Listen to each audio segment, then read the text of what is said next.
whakatala whātu le nei fo ia sto whau mai Samoa, ai o le tautua lau Samoa Entertainment TV, le malu o whaafonga mai New Zealand, au se talia mo whelapa lo langi o le ema wa mai e tātou whaasalaunga, i alo maia o le tautua le nei, whai pea a lau Samoa Entertainment TV. E ui o le whaatu e senga ma se whao maulalonga ai o se wha le lenga i le vā o se vaenga o le whangoli i masamaunga i le vai aso talua i peitai. O le fina ngalo le wha amsinonga wa wha awa wa lava o na tau fia se vaenga o matai matau le lea. O le fionga le whangoli i lalo le vai ngā leo leo e tali ai se wha ai unga a le wha amsino le masino o februari o le tausanga fau. Ai o lo o tatala i pe i tua le tamaya ai tawia. O lo o ia te ena mōliang o le tamwhai e wha au o le maliu le tangata. Wa tala fo i tua le sunga salapo ia ia inga masani ai au fia ai, le tau fia o pepa malanga o le sainile ofiso leo leo, o le awana ifso o tai moli maua ia nofo i upolu.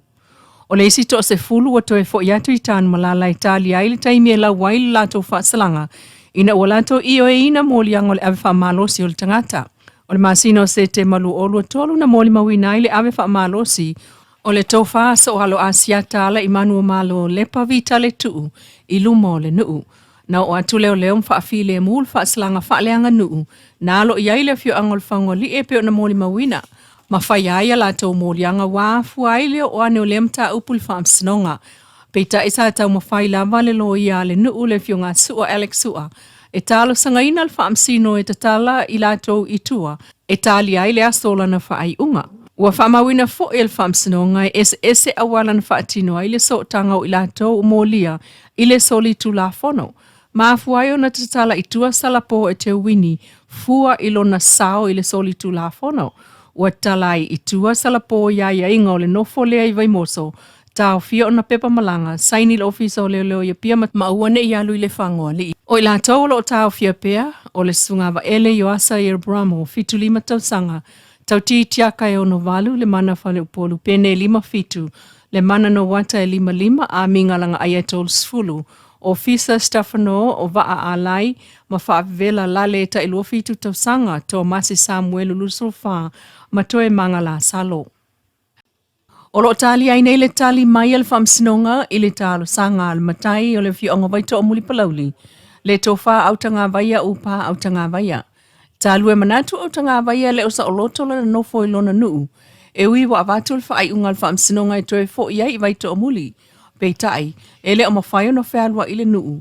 Ai mai se o le vai tau le nei o aso fia, e fia fei loa ai on au ainga a sia si mai, ma mafuta atu iai. O le ungal wha masinonga o whanua masua whai tua sin. Ia au kuso uafe luas futon, mua, whai unga. Ua talia le toe fo'i o tangawe upase o manwhangai malana whanau i ainga malenu. Ua te ena le pai unga rin whai pule. Ia whatu lai ese au tangawe i upa se o manwhangai malana whanau. Ia nofo le nuu, malu whai te tau tua le nuu, malu le lotu, mafuta mais tangata. E kua whaafo masino ia se ia le tufunga ki, ia kimbo tau nili, prestene lango lango, masoe to via tufunga, pa masino, afe maleta, Alexandra Lafi, pa masino, tuilangi sai pele e sewa, pa masino. Sau noa le tofa au tangava ia na mafua o na wha masino malolato nuu, ina ua ia fasilingia tupe o le fono wha vai le miliona. O le fionga ile ama malo le malo tuto tasi o Samoa, tui mleli whano so alau vile lua. Ma le fionga le sui iao le mamero pati, whatasiai ma le fionga le palamia fia me Naomi mata afa. Ai o le fionga le whamsino sili si mativa perese mal faltua. O le taitai o le itua ngai, HRPP, tui le epasa i lele mali e le ngau i malan whailau tusi, le ala il pule rimoni ayafi, male faletua. O pa ia na o le fiafi male loa loa o ma loa mai fafo, malu tatua tunu una awa i le wha mawa e ngā loa ia, male ampasa o le malo Japani ul tatua tunu Mr. Center. O le sauninga na whai e le faltali malo le tau me sina i motaa i le pōna pō. Masau no ai le li ampasa ina o tātou fisilingia. E le ai se whaale tonu o lona taimi. Tali sau noa mai ai le li ampasa ina o tātou fisilingia. E le ai se whaale tonu o lona taimi ato na ngalue ai Samoa. 3 years, okay. How did you find the 3 years you've been here? For work, yeah, I think we did a lot of things because of the last year was the 50th anniversary of the diplomatic relation between Samoa and Japan. Yeah. Yeah, so we had a lot of things. And early this year, the Minister of Foreign Affairs of Japan visited Samoa. Yes. Yeah. And in July, we had the Pacific Island Leaders Meeting, Palm 10 in Tokyo. Yes. And Prime Minister Fiame Naomi Mataafa, she visited Tokyo. Mai mata ina fo ia ti na e masi singa tau nu i tutonu le nā taimi. Ai mo ia, pe a whai e toi fo ia tu ilona tunu. O le a whai se malolonga mo sina taimi. O na toi fo ia i lea ngalue. E whaalo ia, e ia pani o ia, o le lo ia. I think I'll do nothing for 2 or 3 months. Then I will enter law firm and practice law. O le fionga le palamia fia me na o mimta afan sau no whaafitai. I le sui o le malo Japani ma le whaapaanga whaauau. O whaia pea e malo e lua. Ma muli ati iai le whaamanianga sa mo i le li ampasa. Inisi o tala wa tau nuai nei ma le manuia i le taulanga waa i tauranga New Zealand. Le waa wholau o le hine mo ana lua.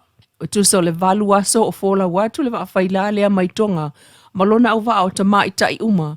Ma kapetenia fo e tamai tai au no fo havea. O tonga ma whealo Fanny Bruno le ainga wholau o Samoa. O le waa whaila o le hine mo ana lua mo le taimi mua mua. Wa wholau mai ei a tuwasa o le tātou i tūlangi malona au waa o tamai tai. Na wholau mai New Zealand matutane i tonga. I le silia le tolu masina taluai. Ilana misiona whapitoa e so tanga le pui ngol sio manga. O le moana po Samuel vasa Pasifika. Peita ewa toe tu ua tonga, malona au waa au tamaita i New Zealand lava. Tamaita i tonga, ma Samoa, ma tutatua i ne il taulanga waa ai tauranga. Talu mai ana nafi mo le vai tau aso malolo. Ai o le tau ua wha o le Terpika le Pasifika. Nisi o tala ua wha asolo tatala ai maketi a tina whai wha ato anga al porkalame no futane ale SVSG upolu. O le tai au le songofua swaiva te semalena mo le mawina mai ai le fianga si umu. E mulinga fo italo mua alii i maketi ale avno futane lea ua wha asolo tatala. I si umu le songofua asoiva o le fianga lo toa nu i le solua aso sefulu. Ma wha asolo atua i isi nu oitu malo peitai. O le aunga e pe ona sau no le sunga papali i o le SVSG i au mai whaatasi eiti nā malato au ainga e whaatau fua o whaeleleanga. Pe a le uma ona whaatau ona whaongalea i ai o le whale faulea ua fausia mai fsosoni o le SVSG e loka ai mo le siaso. Ai o sau no le whailotu o le sauninga na tatala i le maketi i le tāua o le ngalulu e whaatasi aso e ono le mai aso. Ai o lava le aso e tasi e moe ai. Sauno fo il tina si nia o le komiti le fio anga filo i to whaiono. E whaafta iele sao le SVSG mo le lato maketi. Mai le ngata ai i e tau mwhai e siliatu se i sila asanga. O le whale whaatau mateu iei oloa. Ale au whai whaato anga no futane si umu. O oloa na whaatau waile so o ato a piu, whaapatunga niu. Isa la elu a voka ni saina o popo o tau talo. O koko malua, koko mata, au whaipalangi, au whaipaka, au whaisamoa maisi. O le aso lua le mai aso nei e tatala ai le maketi o whaato anga tina no futane o lua tuanu. O se awala e whaatau wai lava la tau o loa maloka ai. Mano nofu ai ia tina i le nuu. E le feo ai. Ia so tangai malaltalata ia la tau whanau matai to o lua. Ai o le aunga ia avea ma awala e tau fiaisa wanga i tina ma whanau. Lau Samoa Entertainment TV malana tautua mai Samoa le nei fo iaso whaapopunga le aso atai au. Mantua le Wendy's Design mo so la e pe au o mai Samoa.